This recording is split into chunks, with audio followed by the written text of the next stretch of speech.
All right, this is a treat. Joining us on Inside Coverage, he's here on behalf of Crown Royal. Get to that in a second.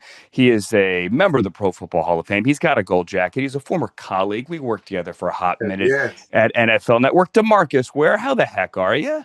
Dude, I am doing great, man. I'm looking at that ball behind you with Which that one? Dallas Cowboys star on there. And you only get those for doing something great with the Dallas Cowboys. You just don't get that. And I was like, it just reminds me of the days where we have worked together and we've done some cool things. And that was the first thing that like blared out behind us is our relationship, right? Well, That I, doesn't change. no, it doesn't. And for to explain, I really didn't do that much, DeMarcus. The Yes, you did. Cowboys just happened to be the first team that played at SoFi when the Rams moved into that building, and I worked for the Rams for 14 years, so that was like a hey.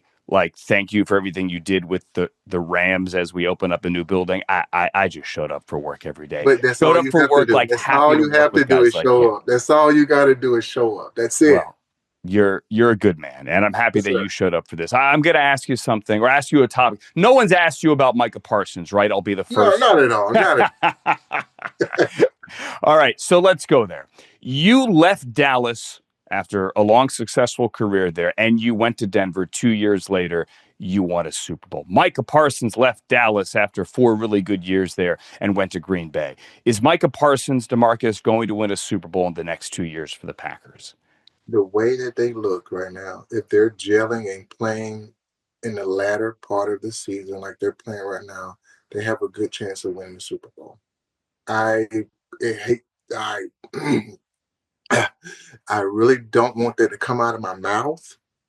But in talking about the Green Bay Packers, but they have a good chance with Micah in winning the Super Bowl because he is that missing piece. Like Clark coming down here, he's a missing piece for our interior defensive line. But they had another guy after Clark that's playing well, and they didn't have Micah though on the edge. And now having Micah on the edge and him playing like he played, I mean, what was it, Washington that they just played? Mm-hmm. Oh my God, he was all over that quarterback. And I'm like, and that's one guy. They got more than one guy. So the sky's the limit for Green Bay, and they got a good offense that can, move the chains. And I'm just watching. I'm just watching. The natural follow up would be, DeMarcus, if the Packers now have the piece to win the Super Bowl, that means the Cowboys don't have the piece to win the Super Bowl, right? So the Cowboys, Micah was a piece to win the Super Bowl, but they wouldn't have won the Super Bowl with the piece, meaning Micah, there because they had a lot of other pieces that are missing. But you If can't turn Micah those. would have stayed Okay. this year, they still would not have won the Super Bowl. So the Jerry Jones had to do what he needed to do, which is get rid of Micah. And now for the next 2 years, build a team to where, yeah, Micah might win a Super Bowl in the next 2 years. But can the Dallas Cowboys win a Super Bowl in the next 2 years with what they just gave away and acquire? Two more first-round draft picks, just to name those two things, and then having some good drafts coming in for the next 2 years. Can you build around that? Hey, man, I'm all for building through the draft. I mean, sign me up for that. But you're telling your fans it's kind of hurry up and wait. And you're also kind of telling your fans, aren't you, that this is a transition year? Dak played his tail off He in did. that Giants game on He did. Sunday. He did. But you're kind of telling the locker room, and I know that, by all accounts, the locker room said, okay, we can handle this, thumbs up. Like, we can do this if you make this trade. But you're kind of telling the locker room, we're in a transition year, aren't you? I'm telling the locker room that everybody has an opportunity to step up to show who they are. The front four on the defensive line, the back seven on the defense, when now is not geared on Micah. It's geared on how our team plays. And Dak is playing, the offense is playing good enough, putting up that amount of points to win football games. But on the defense, the ones are playing great. But when the twos go in there, they're not. So I'm trying to figure out now how can the ones and twos mesh together to create a good, consistent defense to keep the points down to win some football games, and then let's see what happens. Hey, a quick thought here on the idea that any publicity is good publicity. Jerry has leaned into that a lot, right? Hey, as long as you're saying our name right and our name is in the headlines, like that is good for the brand. It is good for the business. You lived it, DeMarcus. Is it good for the team? Only if the team is good. It's put like this. When I'm playing and when I'm focused, I don't care who's talking about me. I care about how the locker room is and what the guys are saying. The media or the marketing, when it's out there and they're talking about you, you can use it for good or bad because you're always in the media's mouth or you're in the light.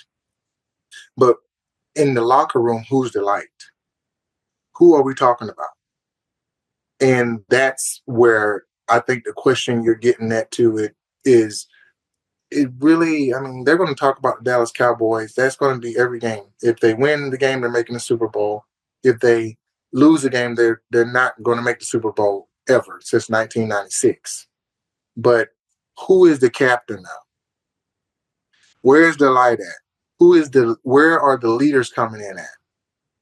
Where is that part at? And how are we going to build to now? Who are we going to be talking about now with the Dallas Cowboys to lead them to a new championship? Yeah, I totally get it. I've tried to tell people over the years, try to tell fans that it doesn't matter if the Cowboys win or lose. The Monday morning spin will always be, but is something wrong one way or the other? And that's just how those shows work behind the scenes. Real quick, before we hit Crown Royal, Von Miller said he is only playing to pass you. Did you hear this? He's like 8.5 No, I seconds. didn't. Yeah, okay. Not. I'm going to read you the quote. He said, I'm going to get you the quote. Von is 8.5 behind you. He said, I need 9.5 more sacks to pass DeMarcus. He said, if I had 140 sacks, I could retire, but he needs to pass you, and then he'll retire. Do you want Von Miller to pass you, DeMarcus? That would be great. Okay. That would be great because just to set him free. Just to set him free, right? To set him free, him retire and just sell off into the sunset because he's actually on a good team to where yes, he is. He get a lot of pass rushing opportunities and able to do that. And I think like that'll be a great like itch for him to make in the Hall of Fame. If he gets to that point where, like, he has more sacks than me. That's like my little brother. So I hope he does. I hope he gets 100. I hope he gets 10 sacks this year. 10 sacks. He get his gold jacket in 5 years and that he can call it quits. You're doing great work with Crown Royal, not only this weekend, but throughout the year. DeMarcus, tell me about this weekend. Yeah, man, I'm doing some exciting stuff. I'm going back to Dallas. I'm here. We're going to the Star this Sunday. And we're just going to do some cool stuff, a new activation. Every year we're doing a really cool activation. So they're going to be some military winners there. They're going on a private tour at the Star. And I'm going to surprise them. I'm actually going to be their tour guide. So I'm going to take them around the whole Star Museum is what we call it over there. And, with Crown Royal being the official sponsor of the NFL, they do a lot of stuff with the NFL, but they are now meshing in country music because we're going to have a huge watch party right after that. So Kane Brown is going to be performing. It's not going to be, the old regular old music. This is a live concert that we're having here at the Star. You know how they do it big there. And I'm just great to partner with them every single year doing something cool for the community, but also our servicemen and women. And from the Purple Bag Project we've done to the Crown Royal rig that they are doing for the second year this year. So just teaming up with them, doing some really cool things and helping out in the community, which now we can get the NFL fans, which are the biggest fans in any sport, and doing some purposeful in our community. Yeah, and I know helping veterans is big with you as well. So tip of the cap to you on that. And maybe, just maybe, Troy will beat Clemson next time. This close, dude. This close. You got me. No, hey, I went to Syracuse, man. I want you to beat Clemson. I was going to say that too. Look, that's the Syracuse helmet, man. Please beat Clemson. I'm on your side, buddy. Yeah, I listen. I wish they would have beat Clemson. Maybe they wouldn't be in the little bag that they're in right now. So hopefully, they get everything together. DeMarcus Ware, the Hall of Famer, here on behalf of Crown Royal. Great stuff in Dallas with them this weekend. It is always a pleasure to speak to you, sir. Have fun this week and hope we do this again soon. All right, thank you so much. You take care, man. See you. All right, bye.